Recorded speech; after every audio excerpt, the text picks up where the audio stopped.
saya mulai ya. Selamat siang, selamat sore teman-teman semua.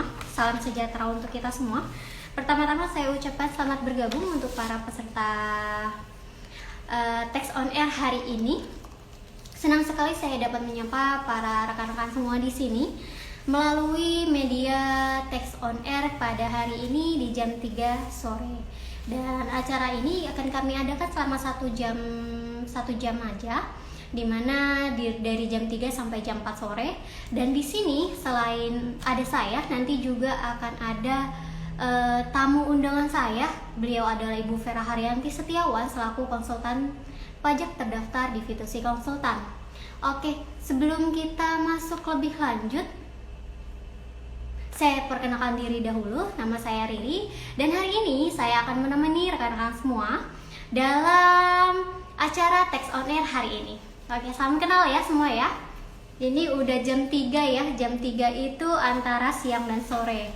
Mungkin karena acara kita hanya 1 jam aja, mungkin saya langsung undang terlebih dahulu narasumber kita hari ini.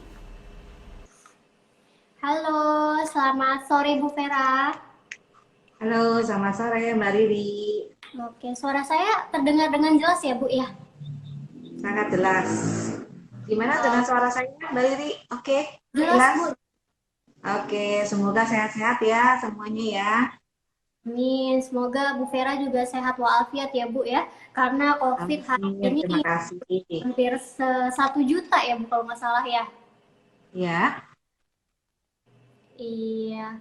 Oke, mungkin sebelum kita masuk ke sesi text on air ini atau sesi tanya jawab ini, saya paparkan terlebih dahulu Bu untuk tata tertib kita hari ini.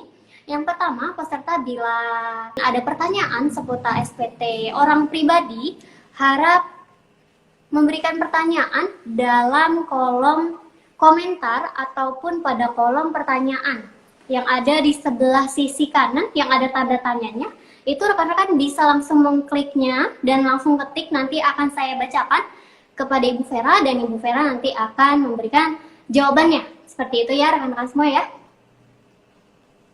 Halo, selamat, sepertinya ada yang baru bergabung Bu. Bapak An Permana. Selamat sore Pak An. Oke. Untuk pertanyaan pertama mungkin rekan-rekan bisa langsung memaparkan pertanyaannya. Saya persilakan karena acara ini cuma 1 jam ya. Jadi mohon pergunakan kesempatan ini untuk mengajukan pertanyaan-pertanyaan yang mungkin masih belum jelas gitu di lapangan atau pada saat prakteknya. Oke, saya cek dulu ya. Oke, sepertinya belum ada. Lalu sebetulnya gini Bu Vera, beberapa hari yang lalu Fitusi Konsultan itu sudah membuat story IG yang mengakumulasi pertanyaan-pertanyaan dari rekan-rekan yang lain, dan di sini sudah saya rangkum pertanyaannya seperti apa. Mungkin bisa saya paparkan dulu ya Bu ya. boleh silakan. Oke, ini ada pertanyaan dari @gayatri. Apabila saya menggunakan NPWP suami, bagaimana pelaporan SPTOP saya? Seperti itu, Bu. Oke, baik. Buat tadi Mbak Gatri ya? Gatri ya? Gayatri. Mohon maaf ya kalau namanya agak salah nyebut ya. Nah, kalau memang Mbak Gatri itu menggunakan NPWP suami, artinya Mbak Tri tidak membuat NPWP sendiri, berarti pada saat pelaporan penghasilannya Mbak Tri harus digabungkan kepada si suami. Artinya dilaporkan di SPT orang pribadi NPWP suami. Ya, masalah penggabungan atau tidak tergantung situasi dan kondisinya. Kalau memang Mbak Tri hanya sebagai karyawan, berarti cukup hanya dilaporkan saja. Karena kalau seorang istri yang tidak memiliki NPWP sendiri dan bekerja di satu pemberi kerja, cukup dilaporkan di formulir SPT orang pribadi, ya. Nah, hanya untuk dilaporkan saja, ya, seperti itu. Kira-kira cukup jelas dari yang bertanya sama dari Mbak Gatri ya? Oke. Mungkin cukup jelas ya Bu, karena kebetulan Ibu Gayatri ini tidak bisa join hari ini. gitu Bu. Oh, oke. Oke. Tapi mungkin gini Bu, untuk rekan-rekan yang sudah memberikan pertanyaan beberapa hari yang lalu, IG Live ini akan kami share, akan kami simpan di Instagram kita. Jadi mungkin bila teman-teman tidak sempat ikut IG Live hari ini, bisa cek nanti malam atau besok karena kita simpan IG Live hari ini. Gitu ya. Oke, good, bagus kalau gitu. Ya, sehingga yang Oke. bertanya masih bisa mendengar penjelasan dari saya ya. Iya, Semoga betul. bermanfaat. Oke, saya ingin tahu apakah ada pertanyaan ini dari rekan-rekan semua? Oke, ini mungkin masih belum ada. Jadi mohon saya ulangi kembali, mohon rekan-rekan untuk gunakan kesempatan kali ini karena kita Fitusi kurang intens dalam melakukan text on air ini karena kita aktifnya di bidang di kegiatan webinar. Itu setiap bulan, 1 bulan sekali kami mengadakan kegiatan webinar. Jadi webinar online melalui Zoom selama kurang lebih 4 jam, itu rekan-rekan bisa mendapatkan materi-materi yang mungkin rekan-rekan tidak dapatkan pada saat bekerja ataupun di lapangan, seperti itu. Jadi mungkin saya next dulu nih untuk memancing teman-teman semua mungkin ya. Oke, untuk pertanyaan kedua nih Bu Vera. Oke. Oke, Bagaimana silakan. ya? Bagaimana jika istri dan anak yang membuat NPWP sebagai anggota keluarga, apakah wajib mengisi SPT tahunan orang pribadi, Bu? Oke, baik. Ya, apabila baik istri ataupun anak sudah memiliki NPWP atau membuat NPWP sendiri, maka ya betul harus melakukan pelaporan SPT orang pribadi ya, karena itu menjadi kewajiban. Jadi sejak mempunyai NPWP maka ada kewajibannya. Salah satu kewajibannya adalah melaporkan SPT orang pribadi. Demikian Mbak Riri. Oke, baik Bu. Mungkin saya cek terlebih dahulu. Mungkin ini saya harus ekstra nih memperhatikan rekan-rekan semua nih Bu. Karena pertanyaan kalau lewat IG Live ini membuat saya bingung ya Bu ya. Oke, santai aja ya. Nah, dilihat Iya. satu-satu. Ya. Iya, oke. Gini Bu, mungkin ini terkait pelaporan SPT orang pribadi nih Bu. Mungkin kan tahun lalu karena ada insiden COVID-19 ini, kan pemerintah mengadakan istilahnya kelonggaran waktu gitu Bu. Kayak pelaporannya dilonggarkan seperti itu yang di tahun 2020 ya Bu ya. Sekarang kan kita sudah Ya, ada di istilahnya relaksasi ya. iya. Istilahnya relaksasi. Nah, relaksasi untuk pelaporan SPT orang pribadi.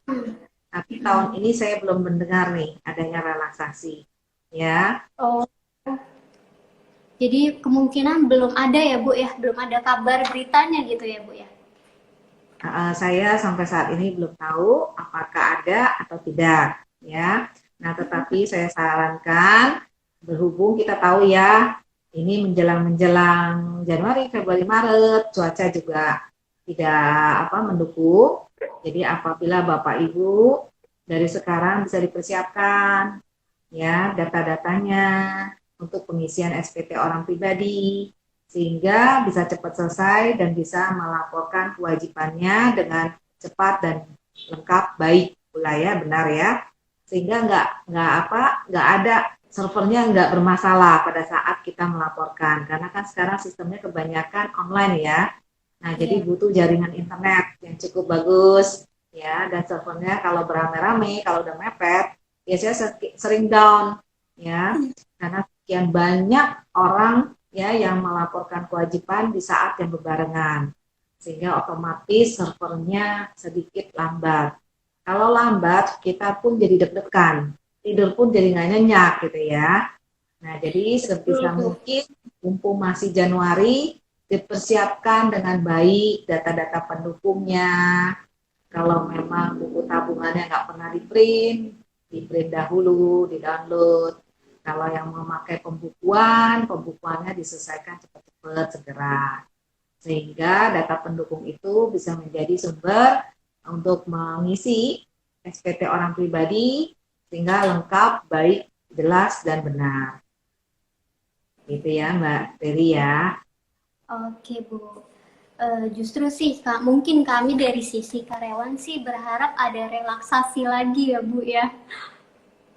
Ya betul, kita semua ya mengharap dan mengharap juga insentifnya tetap diberikan gitu ya. Karena Betul. kemarin yang diberikan hanya sebagian tertentu saja, tidak sama dengan yang tahun 2020 ya. Dan memang kita juga kita semua ya sebagai wajib pajak harus menyadari dan harus mendukung pemerintah juga ya, sehingga pandemik ini bisa berlalu dan kita bisa beraktivitas normal, benar-benar normal, dan perekonomian melaju kembali ya seperti yang dahulu-dahulu dan bahkan mungkin bisa lebih baik dan lebih bagus ya semuanya, Amin. sehingga lapangan pekerjaan juga terbuka lebar untuk kita semua, perekonomian juga bagus, maju, dan kita semuanya sehat gitu ya. Oke, mungkin ada yang bertanya ya? Masih belum ya? Belum, Bu. Ini tapi saya sudah merangkum dari pertanyaan-pertanyaan yang beberapa hari lalu, Bu, melalui Instagram Story. Mungkin saya bisa lanjutkan ya, Bu ya. Boleh, silakan. Oke, ini dari Bapak Brian underscore underscore XX. Ya. Pertanyaannya adalah SPT tahunan orang pribadi 2020 saya sudah laporkan dan terutang PPh 29. Maka apa perlu saya bayar angsuran di tahun 2021? Jadi ada kurang bayar ya di akhir tahunnya ya? Iya, betul. Begitu ya? Iya, Bu, betul. Oke, kalau memang ada kurang bayar di tahun 2020-nya, maka otomatis tergantung nih kredit pajak yang diperolehnya. Ya, karena untuk perhitungan PPh 25 di tahun berikutnya itu tergantung pajak terutang dan kredit pajak di tahun sebelumnya. Kalau di tahun sebelumnya, saya ambil contoh aja, tadi contohnya 2020 ya. Iya, betul, Bu. Oke. Nah, jadi kalau di tahun pajak 2020 ada pajak terutang dan kredit pajaknya misalnya saja ya 0 gitu ya, tidak ada. Maka di tahun pajak 2021 timbul angsuran PPh 25 secara normal ya, karena nanti ada kondisi yang tidak normal. Secara normal pasti ada angsuran. Kenapa? Karena pajak angsuran di tahun 2021 dasarnya adalah pajak terutang dikurangi dengan kredit pajak yang diperoleh di tahun 2020 dianggap sama asumsinya, lalu dibagi 12 seperti itu. Jadi betul sekali tadi Pak Brian ya. Nah, Iya, jadi betul. pertanyaan dari Pak Brian, kalau memang ada pajak terutang dan kredit pajaknya 0 ya, dan sama lagi atau sama ya, sehingga muncul angsuran di tahun 2021. Gitu ya. Cukup jelas ya kira-kira Mbak Riri? Cukup, Bu, cukup jelas. Ini ada pertanyaan baru nih, Bu, dari saya bacakan dulu ya, Bu ya.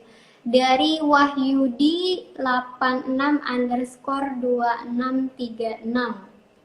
Pertanyaannya adalah, saya mau tanya, apakah NPWP yang berstatus non-efektif jika tak melaporkan SPT tahunan terkena denda atau tidak, atau bagaimana secara hukum perpajakannya? Seperti itu, Bu.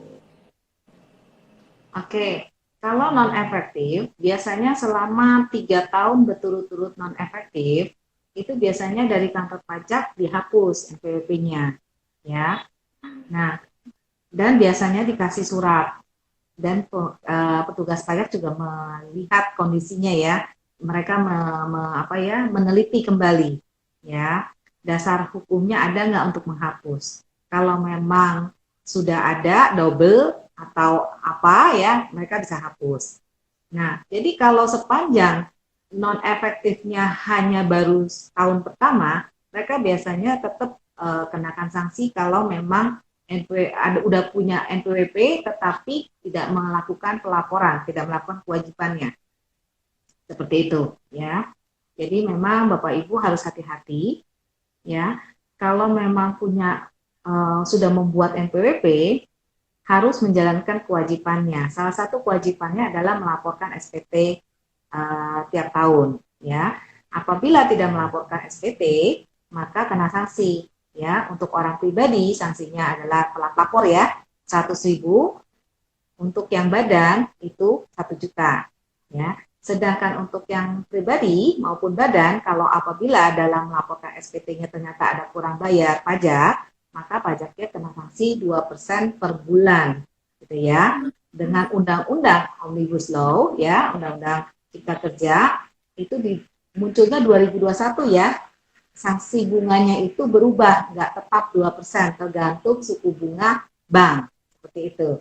Dan ini nanti ditetapkan oleh Menteri Keuangan. Jadi kita harus sering-sering melihat peraturan Menteri Keuangannya. Suku bunga bank sanksinya untuk pajak itu berapa saat itu. Tiap bulan seperti itu. Jadi Cukup kita jelas harus dari? ya. Iya. Oke, jelas Bu, jelas. Ini mungkin sudah terjawab ya, Bapak Mohon Wahyu. infonya ya, kalau suara saya nggak jelas ya, tiba-tiba terputus atau gimana ya, karena mungkin cuaca ya. Mungkin rekan-rekan bila koneksi kami tidak stabil gitu, boleh mohon diinfo di komen gitu ya supaya kita bisa ambil jalur lain gitu. Mungkin saya lanjutkan juga Bu. Ini Silakan. oke. Pak Wahyudi mengucapkan terima kasih ya Bu, seperti itu Bu. Oke, sama-sama Pak Mayudi. Oke, ini saya bacakan ya Bu ya. Pertanyaan selanjutnya dari @parentika A-nya 2 kali. Yang pertama ini ada 2 pertanyaan ya Bu ya. Oke. Pertanyaan pertama, jika SPT yang sudah dilaporkan salah, apakah bisa dihapus dan bagaimana caranya ya Bu? Oke, mungkin yang dimaksud bukan dihapus ya, karena kalau SPT sudah kita laporkan, berarti kan sudah masuk ke servernya DJP ya, atau kalau memang masih manual, tapi hampir sekarang semuanya sih udah serba online ya, itu berarti udah kerekam oleh Direktorat Jenderal Pajak, sehingga mungkin bukan dihapus, tetapi melakukan pembetulan. Jadi kalau memang kita ada salah tulis atau salah hitung, silakan melakukan pembetulan namanya, bukan menghapus ya. Jadi SPT-nya kita lakukan pembetulan, isi lagi yang benar, yang lengkap apa gitu ya. Nah baru kita laporin lagi yang revisinya seperti itu. Oke, jadi yang pertama kali kita lapor itu kita sebutnya SPT normal ya. Lalu kita tahu dengan kesadaran sendiri, ternyata ada yang salah, mungkin salah nyalin atau salah hitung atau salah tulis ya, atau salah apapun ya. Nah, kita langsung betulin ya. Nah, hasil pembetulannya itu kita laporkan kembali, namanya SPT pembetulan. Pembetulan keberapa? Ke-1. Setelah melakukan pembetulan ke-1, ada salah lagi. Boleh aja betulin lagi ya. Sepanjang ada sepanjangnya. Sepanjang SPT-nya belum diperiksa sama petugas pajak ya, atau jangka waktunya ya, jangka waktunya 2 tahun gitu ya. Oke. Oke, Tadi mungkin kayaknya ada 2 pertanyaan ya Mbak Riri ya, iya, dari Mbak siapa tadi, Mbak Feren ya, Feren iya, Tika ya namanya ya. iya. Nah mungkin pertanyaan yang satu lagi tolong diulang. Oke, untuk pertanyaan kedua, jika sudah punya NPWP tetapi tidak punya penghasilan, apakah tetap harus melaporkan SPT tahunannya, Bu? Ya betul, betul sekali. Walaupun penghasilannya tidak ada, ya mungkin ya tahun pandemik ini tiba-tiba kita tidak punya penghasilan sama sekali. Tapi karena kita sudah mendaftarkan NPWP, ya membuat NPWP dari 2 tahun yang lalu misalnya ya, nah maka tetap ada kewajiban yang harus lapor SPT ya. Karena ingat sejak punya NPWP berarti ada hak dan kewajiban. Nah, salah satu kewajibannya adalah melaporkan SPT orang pribadi, gitu ya. Kalau itu kita orang pribadi, kalau badan ya kita melaporkan SPT badan. Jadi tidak melihat apakah ada penghasilan atau tidak. Sepanjang sudah mempunyai NPWP, berarti ada kewajiban untuk melaporkannya. Itu ya, cukup jelas ya? Oke, jelas Bu. Mungkin ini kita lanjut ke pertanyaan selanjutnya nih Bu, dari Ya. Bapak JM Wilson underscore Purba. Pertanyaannya adalah, saya selama ini tidak pernah lapor SPT. Bagaimana mengetahui bahwa NPWP saya masih aktif atau tidak? Seperti itu, Bu. Oke. Nah, Bapak Purba bisa lihat masuk ke DJP online-nya, Pak. Dilihat. Statusnya di situ bisa kelihatan. Atau Bapak telepon ke kantor pajak menanyakan. Ke kering pajak juga bisa sebutin nomor NPWP-nya apakah masih aktif atau enggak. Ya.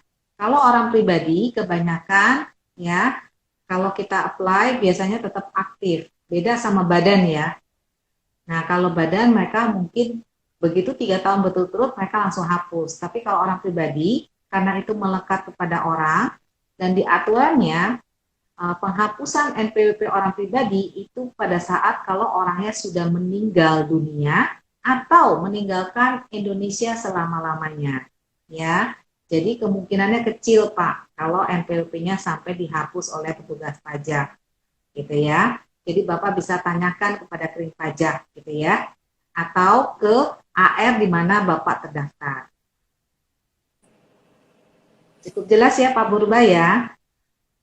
Oke, jelas Bu mungkin ya.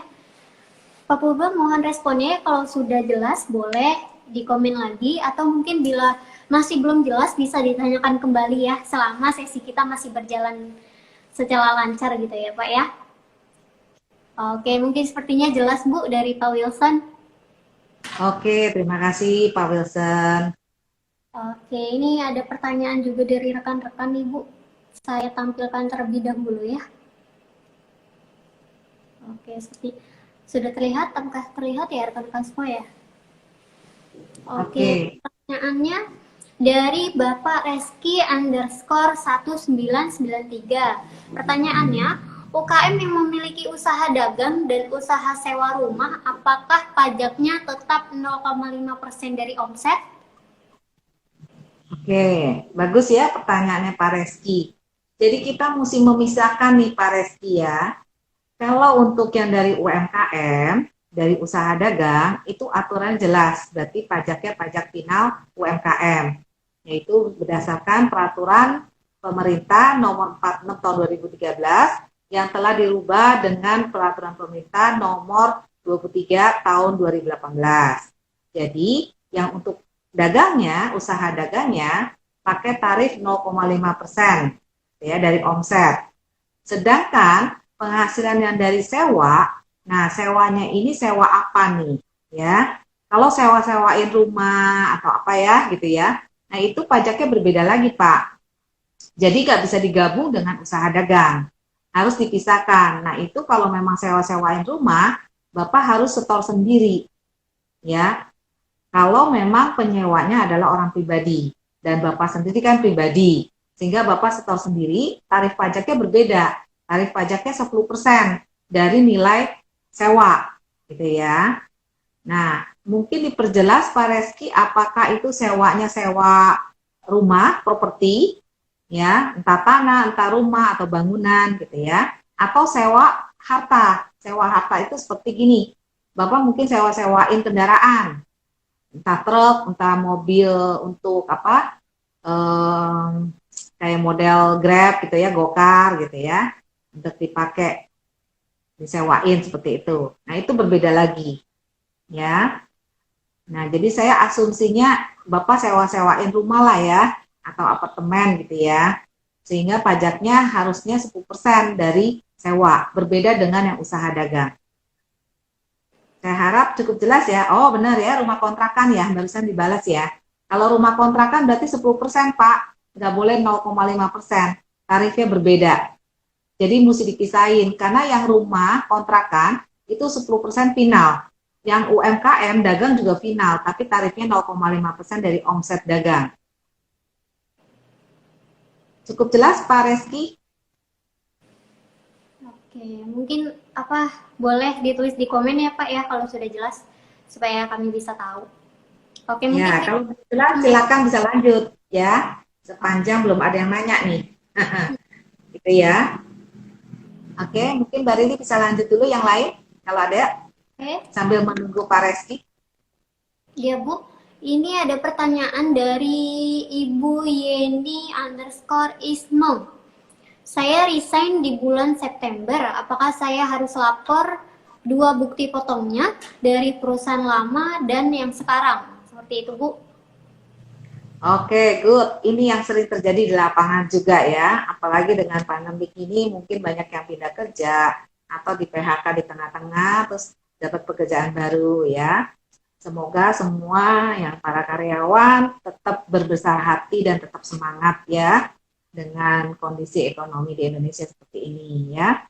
Nah, jadi kalau kasusnya Bu Yeni, kalau memang dalam 1 tahun pajak ada 2 bukti potong, ya, itu 2 bukti potong itu tetap harus dilaporkan, ya. Nah, biasanya kalau Bu Yeni tidak mau kurang bayar di SPT orang pribadinya, ya, kalau karyawan kan 1770S, ya. Nah, Ibu Yeni harus memberikan 1721A1 dari pemberi kerja lama ke yang baru gitu ya. Tetapi memang ada ketentuan baru yang di 2014 itu menyatakan itu kalau karyawan pindah kerja otomatis jadi kurang bayar gitu ya. Nah, tetapi di lapangan itu masih oke karena yang digabungkan dari pemberi kerja yang lama ke yang baru hanya untuk kantor cabang dan pusat secara aturan ya. Tetapi secara praktek itu bisa aja memungkinkan ya, tergantung perusahaan barunya nih mau nggak menerimanya. Satu. Yang kedua, tergantung ibu sendiri sebagai karyawan ya. Kalau memang ibu open terbuka ya, mungkin pada saat pindah kerja minta sesuai gajinya nggak sama dengan yang lama ya, dan yang baru juga tahu ya dan menyetujui, ya oke-oke aja gitu, nggak problem gitu loh ya. Nah, silakan Bu Yeni kasihkan 1721A1 yang lamanya ke yang pemberi kerja baru sehingga si pemberi kerja baru bisa menghitung ulang gitu ya, sehingga mereka mengcover pajaknya atau memotong pajaknya lebih besar ya, tergantung apakah yang perusahaan baru itu sistemnya tunjangan atau motong. Kalau sistemnya tunjangan, hati-hati pemberi kerja yang baru belum tentu mau. Tapi kalau sistemnya potong, oke-oke aja mereka pasti mau. Ya. Nah, sehingga kalau digabung dihitung ulang, otomatis pada saat Bu Yeni lapor SPT orang pribadinya tidak akan timbul kurang bayar, tetap nihil. Ya. Tetapi tetap harus dilaporkan dua-duanya dari pemberi kerja lama maupun yang baru. Gitu ya. Gimana kira-kira? Udah jelas Bu Yeni? Oke. Ini banyak terjadi nih pada karyawan nih. Akhirnya karena bingung kurang bayar, akhirnya cuma lapor 1 nih. Ya. Maunya kan nihil ya semua ya. Gitu ya. Maunya nihil tapi apa daya. Yang keluar 2. Dan sekali-sekali ya, lapornya 1. Karena udah sistem online, pemberi kerja pasti lapor.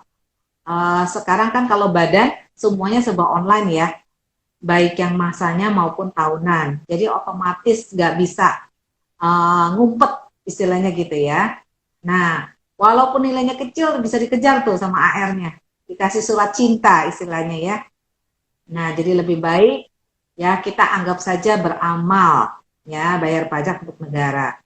Gitu ya Bu Yeni ya.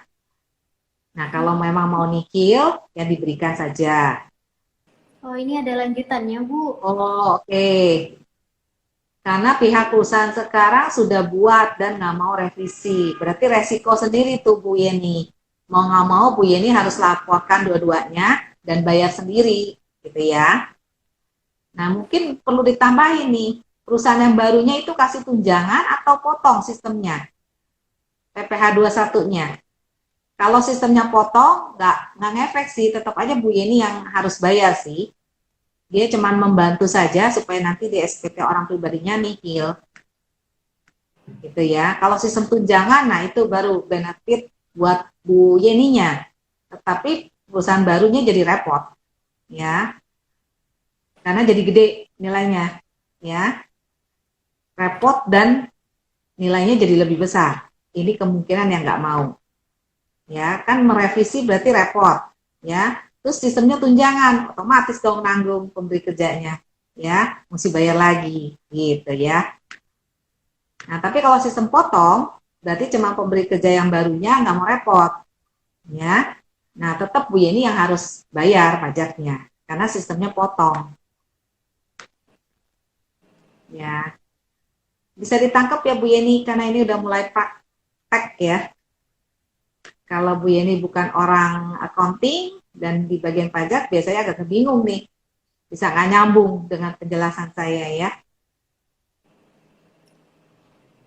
Ya, jadi intinya Bu Yeni harus lapor dua-duanya dan timbul kekurangan bayaran, kurang bayar ya di SPT orang pribadi ya dibayar ya. Tetapi nggak akan timbul angsuran karena nanti bikin lampiran tersendiri.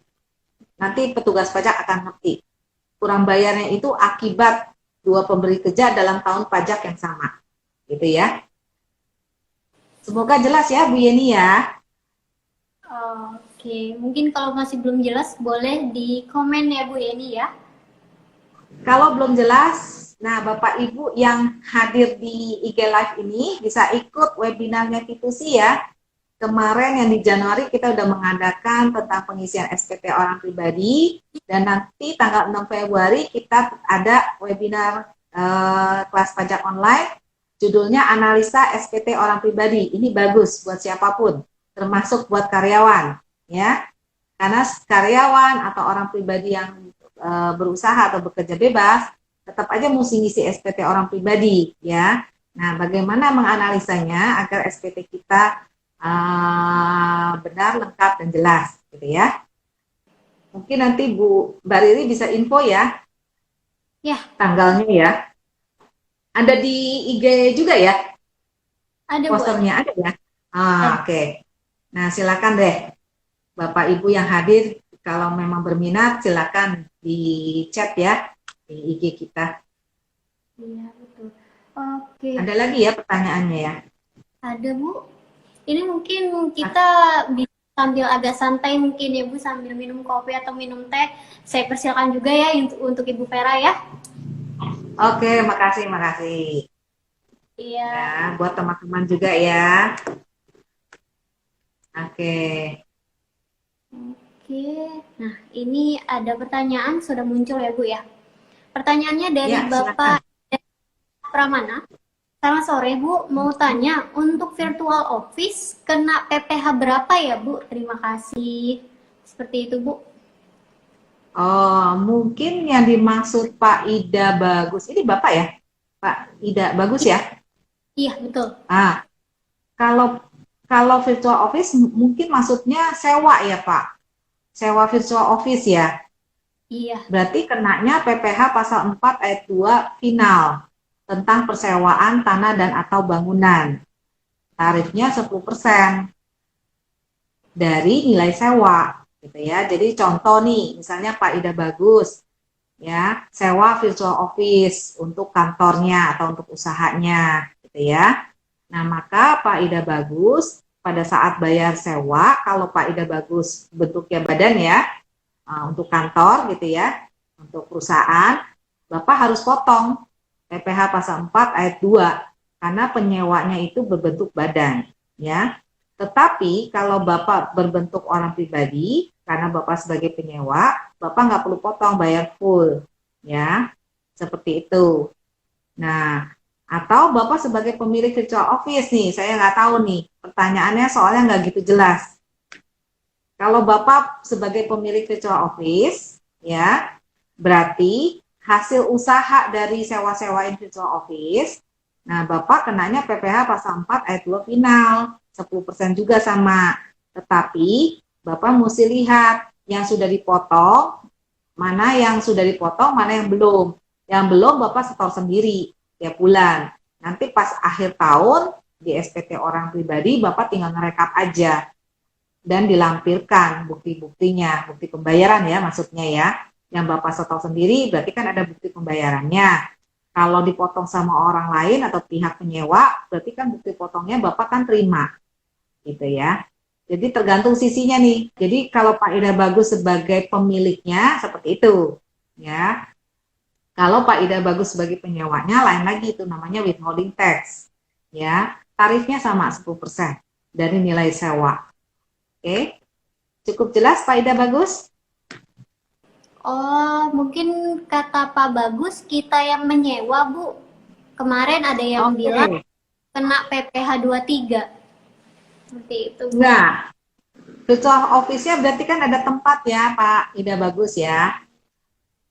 Kalau ada tempat ya kita pakai, kecuali Pak Ida Bagus di kontraknya tertulis cuman PO Box ya untuk surat menyurat, bukannya tempat ya, atau cuman apa ya untuk jasa nerimain telepon seperti itu. Nah, jadi lihat kontraknya ya Pak Ida Bagus. Kalau di kontraknya ditulis adalah ada tempat, ruangan meeting misalnya, termasuk ruangan meeting, termasuk orang yang kayak moda sekretariat, ya, termasuk PO Box, surat-surat datang, koresponden. Nah, berarti Bapak potongnya 4 ayat 2, final. Karena 23 itu sewa penggunaan harta. Bapak bisa lihat di SPM-nya. SPM PPh 23 sama SPM PPh 4 ayat 2. Kalau PPh 23 itu untuk sewa menyewa penggunaan harta. Nah, penggunaan harta itu seperti apa sih? Nah, contohnya mesin fotokopi. Nah, itu harta. Kalau Bapak sewa mesin fotokopi itu benar. Bapak potong PPh pasal 23. Gitu ya.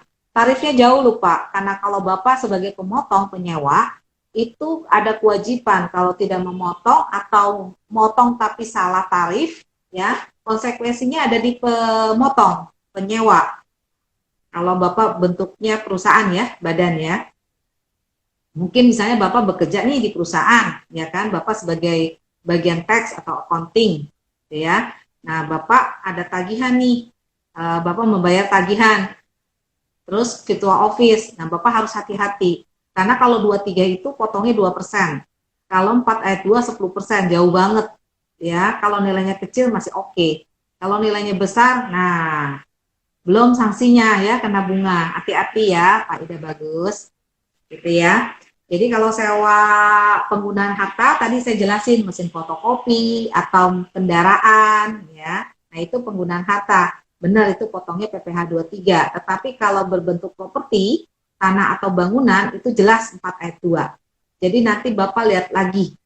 Kan kayaknya judulnya aja office. Office itu berarti properti. Ya, artinya harusnya PPh 4 ayat 2 final tentang persewaan tanah dan bangunan. Tarifnya ya 10% final. Ya. Tapi kalau memang sewanya itu tentang penggunaan harta berupa mesin fotokopi, kendaraan, ya, dan lain-lain ya, harta itu berarti 23. Gitu ya, Pak Ida Bagus ya. Rasanya Pak Ida Bagus sudah jelas tuh. Oke, kalau kurang jelas boleh tanyain lagi ya, Pak Ida Bagus ya. Sampai benar-benar jelas. Boleh. Selama waktu kita masih ada mungkin ya Bu Vera ya. Ya, betul sekali ya. Ya, ini kita lagi berbagi-bagi ya, berbagi sharing informasi ya. Iya, betul. Oke, mungkin bisa langsung next aja ya Bu ya ke pertanyaan selanjutnya ya Bu Boleh, ya. boleh, silakan. Ini Untuk ada waktu dari ya. Ibu Yulianti. Ini pertanyaannya agak Oke, Bu. Iya, jadi pertanyaannya, Bu, saya menanyakan terkait WP Badan yang memiliki 2 cabang. Jadi dari Januari sampai Juli semua karyawan masih di cabang A sehingga pelaporan SPT masa PPh 21, dan kemudian Agustus Desember kita buka cabang B baru dan ada beberapa karyawan yang pindah pelaporannya ke cabang B. Jadi untuk pembuatan bukti potong A1-nya bagaimana ya Bu? oke. Berarti yang di terakhir. Jadi kalau misalnya tadi agak terputus sedikit ya suaranya Mbak Riri ya, tapi saya sih bisa nangkep. Kalau memang saya salah, tolong dilurusin ya. Nah, karena tadi pertanyaannya sedikit ada yang kejedah ya. Jadi kalau memang misalnya ibu di perusahaan ya, terutama HRD-nya nih atau di bagian pajaknya, pada saat pembuatan 1721A1 ya, Jadi karyawan yang dipindah cabangkan, misalnya tadinya dia di karyawan di cabang A, terus pindah ke cabang B, ya. Maka yang buat kan di cabang B, karena yang terakhir kan ada cabang B. 1721 A1-nya dibuat oleh cabang B, ya. Lalu bagaimana yang cabang A-nya? Cabang A-nya juga bikin 1721 A1 dari Januari sampai Juli. Tadi kan gitu ya. Januari sampai Juli di cabang A, terus Agustus sampai Desember di cabang B. Nah, pada saat 1721 A1 dibuat cabang B, dia harus menggabungkan dari 1721 A1 yang diberikan si cabang A, digabung, gitu ya. Sehingga nanti si karyawannya dapatnya utuh semuanya, gitu ya. Sehingga tidak ada yang kurang bayar, gitu. Bisa ditangkap Bu Yulianti tadi ya? Iya, betul. Nah, ini tergantung di bagian pajak perusahaan ibu nih sama HRD-nya. Kalau itu tidak dilakukan, kasihan nanti karyawannya, ya. Karena itu jelas-jelas di aturan PPh pasal 21-nya, ya, di peraturan Dirjen Pajak itu ada contoh tentang cabang, ya. Dari cabang ke kantor pusat atau cabang A ke cabang B, seperti itu. Oke, cukup jelas Bu Yulianti? Oke, mungkin bisa direspon ya Bu ya, lewat komen ya Bu Yulianti ya.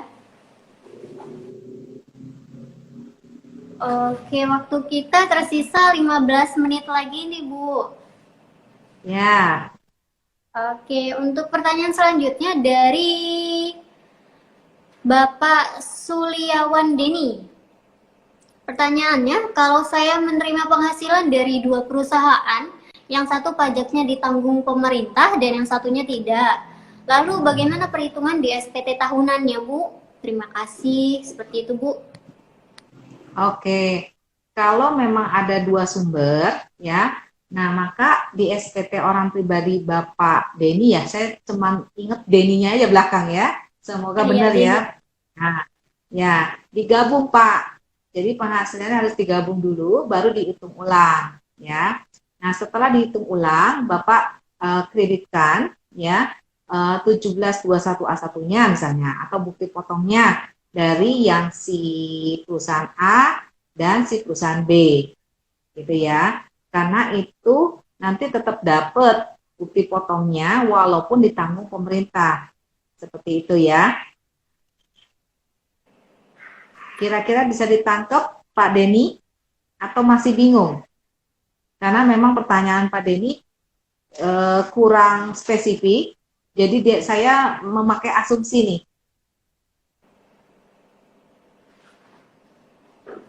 Oke, mungkin nanti bisa di komen ya, Pak Deni ya. Sudah Ya, jelas. jadi digabung dulu ya Pak, penghasilannya dari berbagai perusahaan, Bapak gabung, hitung dulu pajaknya. Lalu dikurangi sama bukti potong yang Bapak terima dari perusahaan masing-masing.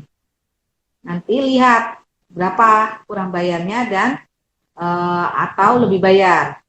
Kalau lebih bayar karena adanya ditanggung oleh pemerintah, maka itu tidak bisa di restitusi, ya, karena jelas di aturannya tentang insentif COVID-19 bahwa apabila pajaknya ditanggung pemerintah dan pada saat melaporkan SPT orang pribadi terjadi kelebihan bayar, maka kelebihan bayar tersebut tidak boleh diminta, seperti itu, ya. Harusnya sih kalau digabung nggak akan terjadi ya lebih bayar, karena Bapak ada dua sumber ya. Ini mohon maaf ya rekan-rekan semua ya, ada suara telepon tadi. Oke, Pak Denny, kalau sudah jelas mungkin bisa diinfo, ataupun kalau masih kurang jelas bisa ditanyakan kembali selama waktu kita masih ada. Mungkin ini kurang lebih 14 menitan ya, kita masih bisa sharing-sharing seperti ini. Untuk rekan-rekan yang mungkin masih ada pertanyaan, bisa ditanyakan kepada Ibu Vera Haria Setiawan hari ini. Jadi pergunakan lagi waktu kita untuk sharing-sharing seperti ini. Oke, respon dari Pak Denny sudah jelas, Bu. Terima kasih. Oke, terima kasih Pak Denny. Oke, Riri pribadi ini ada pertanyaan juga Bu. Ini mungkin dari teman Riri ya.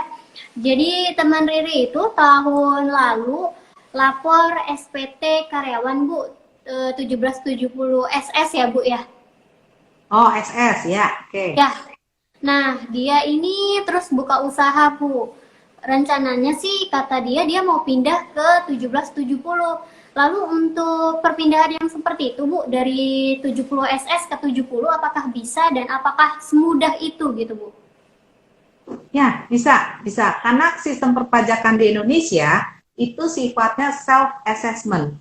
Self-assessment itu artinya apa? Artinya kita membuat, menghitung, dan melaporkan sendiri kewajiban perpajakannya kita. Sehingga kita yang lebih tahu harusnya ya. Contoh misalnya tadi teman yang Mbak Riri ya, yang bertanya ya. Nah, kalau teman yang Mbak Riri itu tadinya cuma karyawan yang gajinya di bawah 60 juta dalam setahun, sehingga kewajiban pelaporan SPT orang pribadinya memakai formulir 1770 SS ya, misalnya tahun lalu gitu ya. Nah, pas tahun 2020, tahun 2019 contohnya. Nah, 2020 dia usaha sendiri, nggak bekerja lagi gitu ya.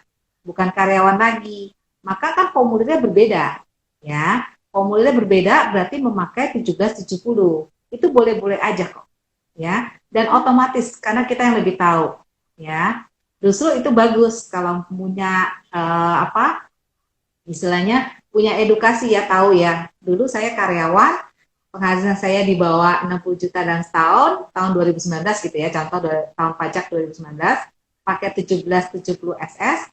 Begitu tahun 2020 ya, karena pandemik udah nggak kerja lagi, sehingga usaha sendiri kecil-kecilan ya, maka berubah pakai 1770. Itu hebat, jempol. Siapa tuh temennya ya? Nah, harus begitu tuh ya.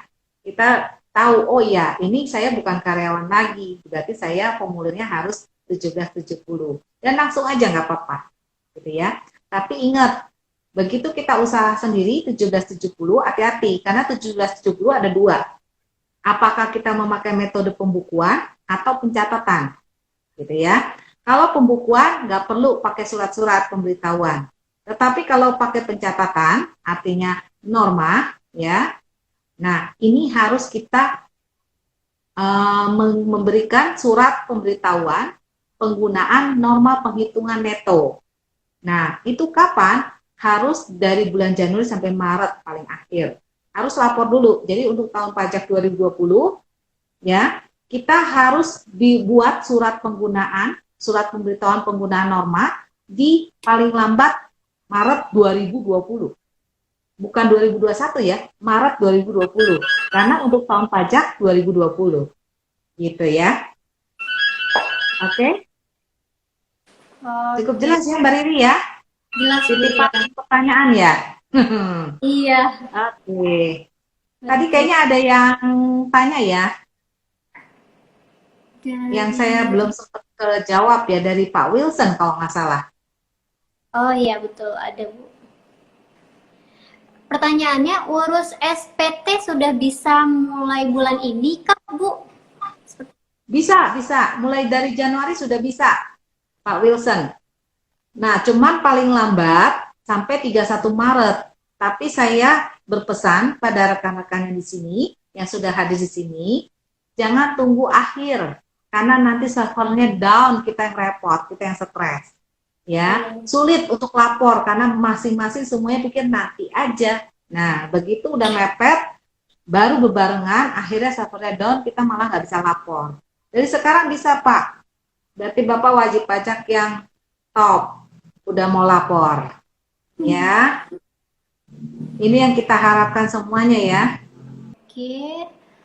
Mungkin ada pertanyaan Bu dari Pak Wilson, satu lagi katanya. Ini mungkin menjadi pertanyaan terakhir kita ya Bu ya. Karena 5 menit lagi kita sudah sampai di jam 4 sore ya rekan-rekan semua ya. Pertanyaannya, saya dan istri kerja di perusahaan yang sama. Lapor SPT-nya masing-masing atau menjadi satu? Seperti itu Bu. Oke, berarti yang dimaksud Pak Wilson lapor SPT orang pribadinya ya. Nah, kalau SPT orang pribadinya tergantung, istri Bapak apply NPWP sendiri nggak? Kalau tidak, berarti dilapornya di SPT orang pribadi Pak Wilson, istri Bapak, gitu ya. Tetapi, kalau istri Bapak ada NPWP tersendiri yang terpisah dari Pak Wilson, maka harus lapor masing-masing, tetapi harus hitung ulang, namanya harus melampirkan lampiran PHMT, ya, perhitungan pisah harta atau menghendaki terpisah, gitu. Ya, apa bedanya PH sama MT? Nah, kalau PH itu biasanya kalau pada saat kita menikah itu ada akte pisah harta, ya. Nah, tetapi kalau MT itu menghendaki tersendiri. Mungkin kalau Pak Wilson ingat tahun 2001-2002 itu kan fiskal, ya, kalau kita mau ke luar negeri ada istilahnya kalau bisa nunjukin NPWP maka bebas fiskal, nggak bayar 2.500.000 dulu saya ingat gitu ya. Nah, itu orang berbondong-bondong tuh. Suaminya punya NPP, istrinya tetap aja mau ini. Karena dia mau pergi jalan-jalan sendiri misalnya, atau apa. Nah, dia bikin sendiri tuh. Nah, itu efeknya repot. Ya. Nah, habis bikin, lupa ditutup. Pada saat peraturannya diperketat di 2010. Ya. Dan dipertegas lagi di 2014. Ya. Munculnya benar-benar ada lampiran PHMT. Ya, Bapak Ibu bisa lihat di SPT orang pribadi baik 1770 maupun 1770 SS bukan SSS ya, itu ada lampiran PHMT ya. Jadi nanti mesti dihitung, digabung dulu lalu dihitung tarif pajaknya karena tarif pajak kita progresif, pasti kurang bayar karena digabung. Nah, habis itu proporsional ya, sehingga Pak Wilson nanti bayar lagi, istrinya juga bayar lagi. Itu efek kalau punya NPWP masing-masing, ya.